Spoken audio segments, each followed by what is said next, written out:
जाजपुर जिले में वर्ष तमाम उत्पादित होउछि विभिन्न रकमर पनीपरिबा किंतु एसबू संरक्षण कर रखापी सरकार पक्षर कौन व्यवस्था नहीं। सरकार योजना मुताबक खोली पारिनी शीतल भंडार। पीपीपी मोडर 2टी शीतल भंडार खोलने को अनुमति देइछंती सरकार। गत 4 वर्ष तलू आरंभ होइछि गोलेपुर शीतल भंडार काम। निर्माण अवधि शेष होइथिले सुधा एजां सरी पारिनी काम, जाफଳରେ चाषी और खाउटी उभय समस्यार सम्मुखीन होउछंती।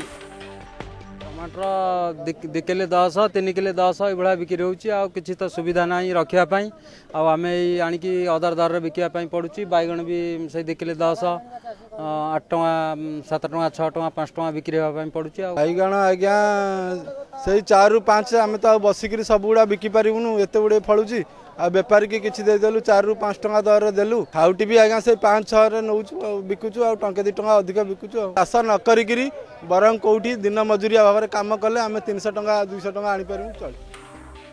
शीतल भंडार अभाव गोटे पटे चाषी तार उत्पादित सामग्रीर प्रकृत मूल्य पाइबार वंचित होतिबा बेले खाउटी नियंटिया समय चढ़ा दर में परिबा किनिबा को बाध्य होउछि।